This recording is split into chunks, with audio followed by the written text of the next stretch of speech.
Bonjour, Ganaël Bascoul, fondateur de Monsieur Barbier.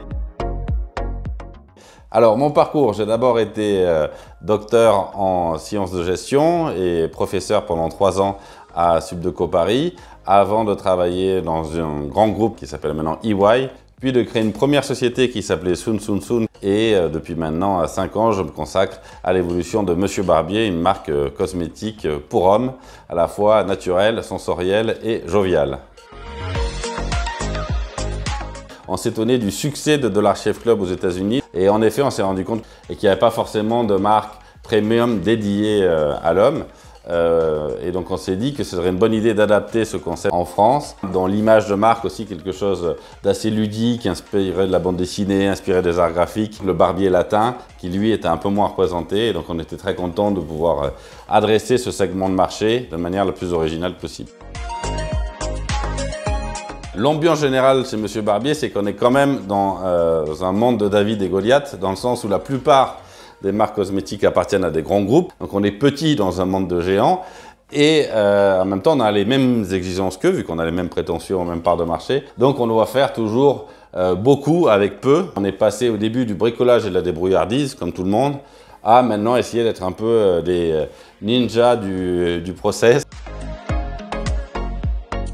Au quotidien, c'est un repère parce qu'on sait que dans ce monde de complexité, on a un interlocuteur à qui parler en permanence.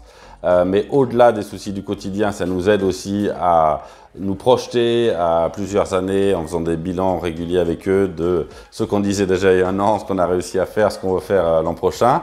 Et ensuite, en fil rouge aussi, sur les accompagnements de la ville et de la région, voire BPI, d'avoir un accompagnement pour adresser les bons dossiers, bien compléter. C'est quasiment un job à temps plein dans une start-up. Et heureusement, grâce à Carole Marchand dans notre cas, on va beaucoup plus vite, on s'adresse directement aux bons interlocuteurs et on a réussi à avoir un accompagnement de la région pour nous aider sur la croissance et un autre sur l'export.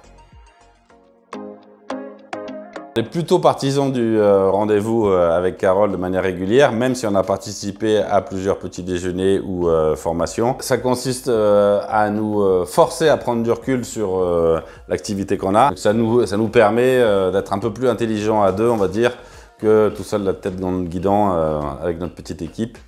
Voilà, donc c'est un peu notre sparring partner, on dirait en boxe.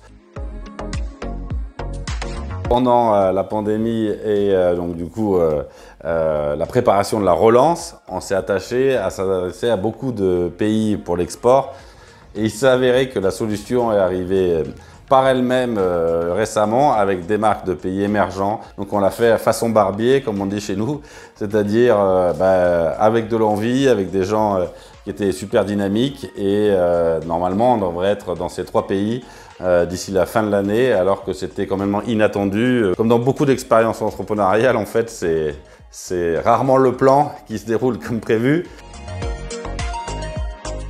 C'est que c'est long. Alors peut-être pas dans tous les secteurs, donc il ne faut pas être impatient.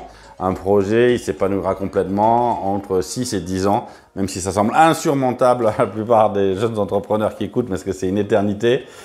D'abord, ça passe assez vite et ensuite, si vous regardez les belles marques que vous aimez aujourd'hui, avant d'avoir leur taille critique, ça a plutôt été entre 10 et 20 ans. Et je pense que l'accompagnement peut surtout aider une fois que des premières décisions sont prises à passer au stade d'incubation qui va permettre d'accélérer un peu le mouvement, etc. Donc voilà, be foolish but be patient. Ah, too big, définitivement, too big.